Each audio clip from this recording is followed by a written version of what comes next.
High everyone, welcome back to my channel blog with Varsha. तुमच्या सगळ्यांचं मी मनापासून स्वागत करते माझ्या नवीन एका ब्लॉगमध्ये। तर आम्ही चाललो होतो, सगळं काम झालं होतं माझं दुपारचं 12 आय थिंक 12:30 काहीतरी वाजलेले माहीत नाही। तर आम्ही निघालो होतो जांभळं आणायला। तर पोरं म्हणले की चला काकी आपण जांभळं आणायला जाऊ। तर म्हटलं चला ओढणी धरूया आणि एकानं वरती जाऊन हलवा म्हणजे पाडा जांभळं आणि मी खाली पकडते ओढणीमध्ये, म्हणून गेलो होतो। तर काय जांभळंच व्यवस्थित नाही आली काढाय, 2-4च घावली फक्त। तर त्याच्यानंतर मी गेले करवंद आणायला आणि पावसाचं वातावरण झालेलं ना, आबांनी टेरेसवर गहू घातलेलं माझ्या लक्षातच नव्हतं। मी आपली पोरांबर इकडं बसली जांभळं करवंद खात। करवंदाचे 2-3च मी तोडलं की एवढा पाऊस यायला, एवढा पाऊस आला की काय बोलायचंच नाही। पळत पळत घरी आलो तर लय मोठा पाऊस झाला काल इकडं। आणि मी घरी आले तर आबा बाजारावरून आलं होतं घरी आणि पटकन त्यांनी ना गहू सगळं भरून ठेवलेलं। मी आले तर दरवाजा बंद होता। मी म्हटलं बापरे दरवाजा कुणी आतनं लावला, मग बघितलं तर आबांची पिशवी दिसली आणि मग आबांनी दरवाजा उघडला आणि मला म्हणले गारल्या का गहूवरती सुकत घातलेलं। म्हणलं अहो माझ्या लक्षातच नाही। म्हणले नशीब मी आलो नाही तर सगळं गहू धुवून गेलं असतं। आणि खरंच नशीब आबा आले, एवढा पाऊस झाला जबरदस्त, वारं वगैरे होतं ना। आमच्या ह्या ह्याचं ड्रमाचं झाकण पण गेलं, ते अजूनपर्यंत सापडलेलंच नाही आहे। एवढं पाऊस भयंकर पाऊस झाला काल इकडं, गारा पण पडल्या आणि काय काय माणसांच्या तर घराचे पत्रे वगैरे सगळं उडून गेलं। तर बघा आमच्या घरामध्ये इथं ना खिडकीतून ह्या साईडून पाऊस होता त्याच्यामुळं खिडकीतल्या खाचा सगळ्या भरल्या आणि तिथून आतमध्ये पाणी आलं। मेन पॉईंट काय झालं, आबांच्या मिसरीचा डबा तिथं खिडकीवर होता। वारं एवढं जबरदस्त होतं की तो वाऱ्यानं ना खिडकीतनं खाली पडला डबा आणि सगळी मिसरी सांडली। त्याच्यामुळे बघा कसं झालं आहे। तर पाऊस आला तेव्हा लाईट गेलेली, ती लाईट काय नव्हती। तर 5 वाजलेले आणि होता अक्षय तृतीया। तर मला तर काय करायचं नव्हतं, नैवेद्य वगैरे दाखवायचा नव्हता, पण म्हटलं की परत तरी आबांना कोण करणार आहे पोळ्या खायला वगैरे, ह्या निमित्ताने तरी होतील म्हणून मी सकाळी आबांना दुकानात लावलेलं डाळ आणि गुळ आणायला, तर दुकानात नव्हतं। मग आबा तिथूनच तसंच पाटणला का कुठं गेलं आणि डाळ वगैरे घेऊन आलेलं। तर 5 वाजलेले आणि मी घातलेली डाळ शिजत, डाळ वगैरे शिजली होती। तर इथं बघा गूळ टाकला डाळीमध्ये, भात वगैरे झालं होतं, भात झाला होता इथे गुळवून ठेवलेलं आणि पापड तळायचे बाकी होते, पीठ वगैरे मळायचं बाकी होतं आणि माझं चाललं होतं इथे मसाला करायचा। तर मिक्सर बिघडला माहितीच आहे तुम्हाला, अजून काही दुरुस्त करून नाही आणला आणि काल पण आबा गडबडीत स्टँडवरनंच गेलं त्याच्यामुळे लक्षातच नाही आलं की मिक्सर द्यावा दुरुस्त करायला। मग परत आज मसाला हा खलबत्त्यातच करावा लागला, आल्यापासून मी खलबत्त्यातच करते आहे। तर कोथिंबीर आबांनी 2-3 दिवसापूर्वीच आणलेली होती, तर अजूनपर्यंत चांगली राहिलेली। मग खोबरं मी जाळावरच भाजलं गॅसच्या, कारण थोडासाच मसाला करायचा होता। मग खोबरं नुसतं भाजून घेतलं आणि लसूण खोबरं कोथिंबीर एवढ्याचाच मसाला केला आणि आमटीसाठी। आणि म्हटलं की लाईट कधी येते, कारण पाऊस खूप झालेला, एवढं वारं एवढं सगळं लोकांचं पत्र कुणाकुणाचं भरपूर नुकसान झालं, खूप पाऊस झाला त्याच्यामुळं ना म्हटलं लाईट काय येणं पॉसिबल नाही आहे। सगळेच म्हणले लाईट काय येईल असं वाटत नाही, त्यामुळे मग मी लवकर स्वयंपाकाला लागलं। म्हणलं पटपट उरकून घ्यावं उजेडाच्या आतच, कारण इकडं कसं काहीच नाही। आबांकडं बॅटरी आहे तशी छोटीशी, पण म्हटलं तरी पण आपल्या आहे ना आपण सगळं उरकून घ्यावं उजेडाच्या आतमध्ये। तर मी आता करते खलबत्त्यामध्ये मसाला आमटीसाठी आणि आमटीला पण एवढं काय नव्हतं, कढीपत्ता वगैरे गावाकडं म्हणल्यानंतर असंच चालणार। आणि मी इथं वरती ठेवलेली डाळ हे करायला गूळ टाकलेला त्याच्यात, आणि ते सारखं पातेलं गुळाला पातळ आहे त्याच्यामुळे करपल म्हणून सारखं उठबस करून मसाला करत करत ते काम चालू होतं माझं। पुरण बनवायचं, ते हलवायचं, थोडा वेळ लगेच मसाला करायला घ्यायचा, असं माझं चालू होतं इथं।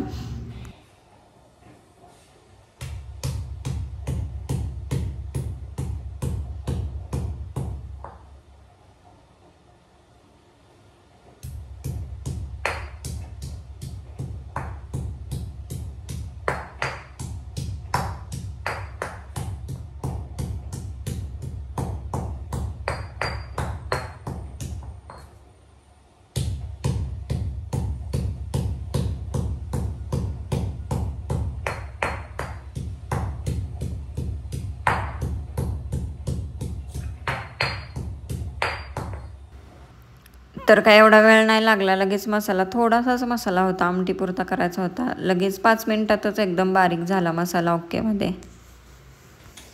तर मसाला केला आणि लगेच आमटी पण करायला घेतली. तर आमटीसाठी लसूण पण थोडासा ठेचून घेतलेला आणि तेल टाकलं. तर तेल मी असंच असतं, थोडं थोडं मी टाकत नाही, ते असं वाटतं परत कमी पडेल म्हणून अजून थोडं टाकते, अजून थोडं, असं 2-3 वेळा मी टाकत असते. कोणत्या पण भाजीत झालं तरी हेच असतं, मसाला भाजायला पुरेल का नाही असं होतं. आणि मग थोडं थोडं टाकत नाही ते. तर पातेल्यामध्ये तेल टाकलं, त्याच्यानंतर जिरं आणि मोहरी घेतलेली, लसूण घेतलेला ठेचून, मसाला होता वेगळा तो. तर जिरं घेतलं, ते हातावर चांगलं चुरून घेतलं. तर हातावरनं असं जिरं हे केल्यानंतर वास जिऱ्याचा आमटीमध्ये वगैरे कोणत्या पण ह्याच्यात छान येतो, त्याच्यामुळे हाताला जरा चुरून घ्यायचं जिरं. त्यानंतर मोहरी घेतली, तेल तापलं होतं, त्याच्यानंतर मोहरी टाकली, जिरं टाकलं, जो लसूण घेतला होता ठेचून तो टाकला, ते चांगलं भाजून घेतलं. थोडीशी हळद टाकली आणि त्याच्यानंतर जो मसाला केलेला तो टाकला, चटणी टाकली आणि नॉर्मल अशी आमटी केली. म्हणजे प्रत्येकाची वेगवेगळी पद्धत असते करायची. तर मी पण इकडं आल्यापासून अशी करते, नाहीतर पहिले थोडं वेगळी करायची. आता नंदेचं माझ्या बघून त्यांच्यासारखंच सेम करते आमटी. छान होते आमटी, तर मस्त झालेली आमटी पण. तर इथं मसाला वगैरे टाकला आणि पातेलं खाली घेतलं. म्हटलं करपायची भीती वाटत होती, त्याच्यामुळं करपला तर सगळी टेस्टच त्याची बदलून जाईल. त्यामुळं पातेलं थोडा वेळ खाली घेतलं, चांगला हलवून घेतला मसाला आणि परत मग गॅसवर ठेवलं, चटणी वगैरे टाकली आणि मग आमटी फोडणी दिली आणि लगेच पुरण झालेलं होतं. तर ते वाटायला घेतलं. पातेले वगैरे जास्त इकडं काय भांडी नाही, त्याच्यामुळे ज्याच्यामध्ये शिजवलं त्याच्यामधलं ताटात काढून घेतलं आणि नंतर फुलपात्र घेऊन वाटायला लागले. तर थोडंसं वाटलं आणि खाली बघितलं तर अगं बाई एकदम पातळ झालेलं. म्हटलं आता काय खरं नाही, आता काय करायचं, खूपच पातळ झालेलं. आणि म्हटलं आता याच्यामध्ये पाणी राहिलं, डाळ जास्त शिजली वाटतं, आता काय करायचं, ह्याच्यातलं पाणी कसं काढायचं. तर मग परत ते सगळं काढून घेतलं आणि खाली पातेल्याला करपलेलं, म्हणजे बुडाला पातेलं पातळ आहे त्याच्यामुळं ते करपलेलं. तर म्हटलं त्यामुळंच ते हे झालं असेल. परत कढई ठेवली आणि परत पुरण घट्ट करून घेतलं. 7:30 वाजलेत आणि लाईट नाही आलेली अजून. दुपारी पाऊस आला तेव्हा गेली लाईट आणि अजून आलेली नाही. तर तिकडे बघा पवनचक्कीची लाईट आहे. अरे त्या वाडीची लाईट होती ती पण गेली आता. तर आत्ता फक्त एकदा आलेली, चमकली आणि गेली. काय माहिती येते का नाही. मला बनवायच्यात अजून पोळ्या, लाईटीची वाट बघतीये, बघू कसं काय होतंय. तर आहे आबांची बॅटरी.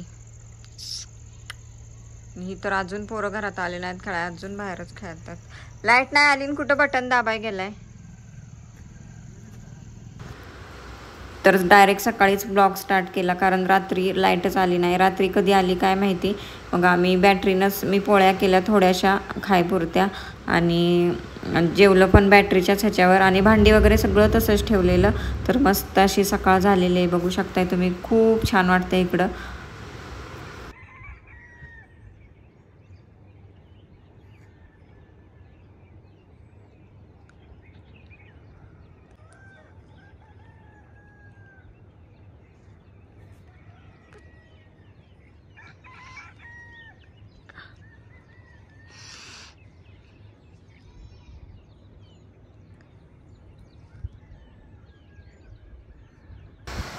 तर मी उठले आणि रात्रीची भांडी वगैरे सगळं तसंच पडलेलं. ही दोघं इकडं झोपलेली, मी लवकरच उठलेले 6ला. म्हटलं की रात्रीची भांडी वगैरे सगळा पसारा तसाच ठेवलेला.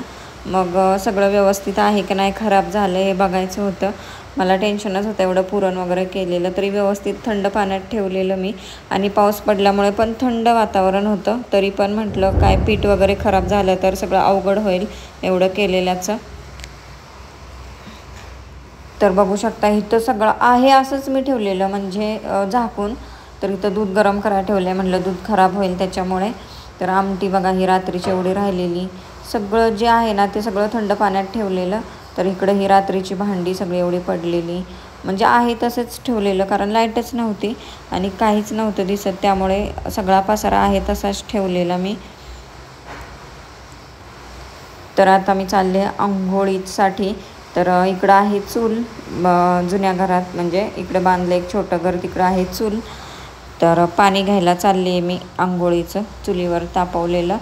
तर मी काय चूल वगैरे पेटवत नाही. आबाच उठतात, चूल वगैरे पेटवतात, पाणी तापवतात. पाणी तापल्यानंतर मग मला सांगायतात, उठवायला येतात की पाणी तापले, आंघोळीला उठ म्हणून. एक दिवस पण मी कधीच चूल पेटवत नाही. तर बघा झोप झाली नाही माझी. तर पाणी तापलं नव्हतं कारण मीच आज लवकर उठलेले, पण मी चूल काय पेटवाय गेले नव्हते. आबा नंतर उठले आणि चूल पेटवली, पाणी वगैरे ठेवलं. तर मी बादली घेऊन आले तर पाणी तापलेलं नव्हतं. मग बसले जाळ घालत आणि शेकत पण बसले इथं जरा. तर हीच गावाकडची मज्जा असते, मस्त चुलीवरचं पाणी. आणि कसं गावाकडं जेवढं पाणी जास्त म्हणजे घेता येईल तेवढं घेता येतं. शहरात कसं गरम पण होतं आणि थोडंसं नॉर्मलच आपण पाण्याने आंघोळ करतो. पण गावाला मस्त वाटतं, भरपूर पाणी पण गरम गरम भेटतं आणि थंडी पण होती त्यामुळे.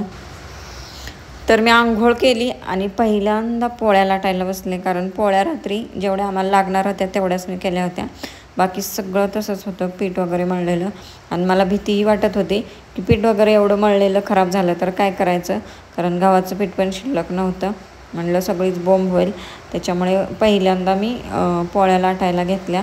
सगळं आधी व्यवस्थित आहे का बघितलं, खराब वगैरे काय झालं नाही ना हे बघितलं आणि त्यानंतर पोळ्या लाटायला घेतल्या. तरी पण मधून अधून पिठाचा वास घेत होते मी की पीठ खराब तर झालं नाही ना, नाहीतर एवढं पोळ्या करायच्या आणि सगळ्या वाया जायच्या खराब लागल्या तर. 2-3 वेळा माझं असं चेक करायचं चाललेलं. तर बघा माझी पोळी आणि खूप मस्त आलेल्या आहे यावेळेस पण पोळ्या. मस्तच पोळ्या झालेल्या, फुगल्या नाहीत जास्त पण मस्त टेस्टला खूप छान झालेल्या, मऊ पण झालेल्या. आणि इकडं जशा बनवतात पिवळ्या पोळ्या तशाच मी बनवल्या होत्या. तर जिथं आपण जाऊ तिथले त्या गोष्टीची सवय वगैरे होतच असते, तसंच झालेलं आहे. इकडच्या सारख्या पोळ्या आता मला जमायला लागलेत. आणि इकडं पाऊस आत्ता पण पडतो आहे, मी व्हॉइस ओव्हर करते आहे त्याच्यामुळे तुम्हाला जरा खरखर आवाज येत असेल. तर हो, इकडं पाऊस पडतो आहे त्याच्यामुळे तुम्हाला आवाज थोडा इकडं तिकडं होत असेल तर थोडंसं समजून घ्या.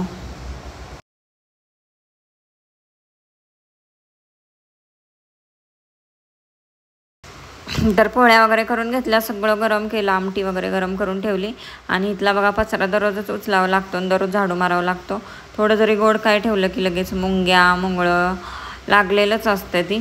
तर त्याच्यामुळे दररोजच्या दररोज इथलं थोडं साफ करावं लागतं. तर मी इकडं मुंबईवरून आणलेलं खायला वगैरे या पिशवीत जे काय आणलेलं, कारण इकडे एवढे डबे वगैरे नाहीत त्याच्यामुळे असंच पिशव्या ठेवाव्या लागतात. तर आता कचरा काढून घेते. किचनमधला वगैरे हॉलमधला झाला, तर आता बेडरूममधला वगैरे काढलेला, आता हॉलमधला काढते. आणि काल पावसामुळं पण एवढा म्हणजे हवेमुळे एवढे घाण आणि धूळ आली होती ना लय. तर बघू शकताय तुम्ही कचरा किती निघाला आहे. आबा जेवून खाऊन झोपले तिथं सकाळीच 9:30लाच त्यांना जेवायला दिलेलं, कारण रात्री ते जेवलेच नव्हते.